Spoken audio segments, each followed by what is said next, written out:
First, what is Rengo's basic policy in this year's spring labor struggle or labor management negotiation? Today, the Japanese economy is recovering and companies are getting better business results as a sacrifice of workers' living standards. The disposable income of a household has been on a steady decrease for the 5 consecutive years since 1998. The unemployment rate has remained at a high level. Japanese workers are at the limit of their patience. So we will make this year's spring labor struggle an opportunity for securing employment and putting the brakes on the deterioration of workers' living standards. Many companies are making profits thanks to business recovery. But I insist that there will be no recovery in a macroeconomic view unless the profits from economic recovery are moved from companies to workers' household. We will bring up this subject in this year's labor management negotiations. Right. Spring labor struggle or labor management negotiation has been going through drastic changes in recent years. In the past, the main objective of labor management negotiations was to ensure an increase in the annual sum of wages as well as a hike in the basic payment. But the focus of the recent negotiations has been placed on the improvement of working conditions and the security of employment. It seems that the subject of pay hike will be dropped from the agenda of spring labor struggle or labor management negotiation in the future. Some people even say that spring labor struggle or labor management negotiation has already completed its function. So, Mr. Kusano, what do you think of this point? Yes, I don't think that the subject of pay hike will be removed from the spring labor struggle's agenda. I admit that we didn't demand a big pay scale increase in the past several years. But that was due to the serious economic depression starting in 1998. It is a matter of course that a trade union demands that management evaluate workers' achievement properly and return the profit to workers. So we will keep wage negotiation as one of our most important subjects in negotiations with management. There are some signs of economic recovery and wage hike in Japan. However, what's noteworthy is the fact that there is a conspicuous difference in the degree of recovery between big cities and small towns or between leading companies and medium and smaller companies. This year, we will aim to achieve wage increase from profit-making companies where possible, and we'll also try at least to maintain the current standard. In fact, wages have been lowered in many small and medium-sized companies. This is a very serious problem. So we are to put emphasis on supporting the trade unions of small and medium-sized companies. What is the most important subject for labor to discuss in the coming negotiations with management? In other words, what are you planning to achieve in this year's spring labor struggle or labor management negotiation in addition to the improvement of working conditions and securing employment? We have 2 basic aims in this year's labor management negotiations. 1, the improvement of the level of working conditions, and 2, the improvement of working style. There is a growing difference in wage between big companies and small companies in recent years, and between full-time workers and part-time workers. The weaker is suffering more at the height of deflation.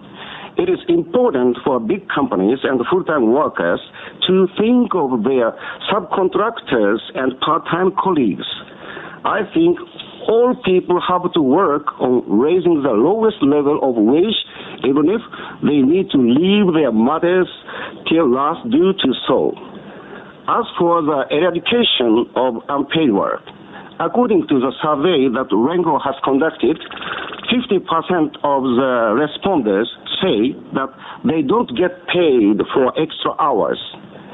As a result of the too much effort in business restructuring, many companies are troubled by a shortage of employees today. This leads to an increase in working load per employee. In fact, an increasing number of Japanese workers are compelled to work extra hours. But at the same time, as most companies try to reduce their personal expenses, they often beat down the payment for overtime work or do not pay for overtime at all. Non-payment of wage for overtime work obviously violates law. We cannot accept this, absolutely not. Reports say that the labor union of one of the major supermarket chains is having tough negotiations with management over the issue of recommended retirement. In the past, it was very rare that the problems of retirement and dismissal were discussed between labor and management in Japan. But it is thought that these issues will be central issues in labor management negotiations in the near future. So, Mr. Kusano, what do you say about this point? Yes, maintaining and security of employment is the lifeline for trade unions. It is also an indispensable issue for management if they want to secure good workers. In the past, it was considered that the dismissal was the last resort, a last issue to discuss between labor and management. I believe we have to stick to this stance. I don't think we need to change this stance either. It's not too much to say that the history of Japan's labor management negotiations is a history of the morass of the dismissal of workers by designation. Employers with good common sense must know what dismissal of workers by designation means to them. In a macroeconomic view, it is important to create more jobs by reducing the working hours of each worker. Let's say that a certain duty requires 2 workers to work for 10 hours each. If 3 workers are assigned to complete the same duty, each worker's working hours will be reduced to less than 7 hours. In this way, we'll be able to reduce the number of working hours of each worker and create jobs for the unemployed at the same time. According to a survey done by a research institute, the total sum of unpaid extra hours is equivalent to the paid working hours of 900,000 workers. It means that 900,000 more people shall get jobs if companies are serious about paying for all working hours. Finally, Mr. Kusano, how is labor planning to connect this year's spring labor struggle or labor management negotiation with the recovery of the Japanese economy? Lawless market competition is spoiling Japanese society. I think that a rapid increase in the number of suicides and atrocious crimes is a reflection of the distorted market mechanism. Market mechanism is based on the law of the wild jungle, such as do anything to survive a competition, and there is nothing for it but abandon the weak. Rengo is determined to work for the establishment of a friendly society where all people can live happily. We'll make this year's spring labor struggle an opportunity for helping to realize many workers' desperate cries, such as the removal of anxiety of their living and future.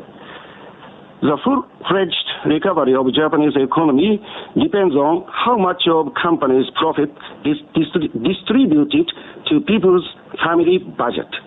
I am afraid that the Japanese economy will be driven back to the bad spiral of deflation unless there is an improvement in living standards and employment environment.